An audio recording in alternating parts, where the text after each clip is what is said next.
আসসালামু আলাইকুম। আপনাদের সবাইকে স্বাগত জানাচ্ছি অ্যাডভোকেট ইশতিয়াক আহমেদ। আজকে যে বিষয়টি নিয়ে আলোচনা করছি তা খুব গুরুত্বপূর্ণ। আর এই বিষয়টি সম্পর্কে জেনে রাখা সবার জন্য ভালো। এবং এই টার্মটির সাথে আমরা যারা ল্যান্ড লনে কাজ করি তারা কিন্তু খুবই পরিচিত। আর তা হচ্ছে রিকুইজিশন বা হুকুম দখল বলতে কি বোঝায়?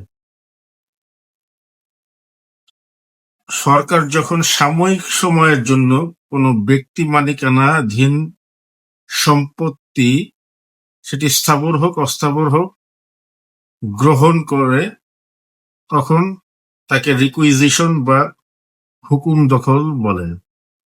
আর এই হুকুম দখল মূলত ওই সম্পত্তির উপর সরকার বা সরকারি প্রতিষ্ঠানের মালিকানা তৈরি হয় না, শুধু দখল সত্ত্ব তৈরি হয় এবং নির্দিষ্ট সময় পর আবার ওই সম্পত্তির মালিককে বুঝিয়ে দিতে হয়।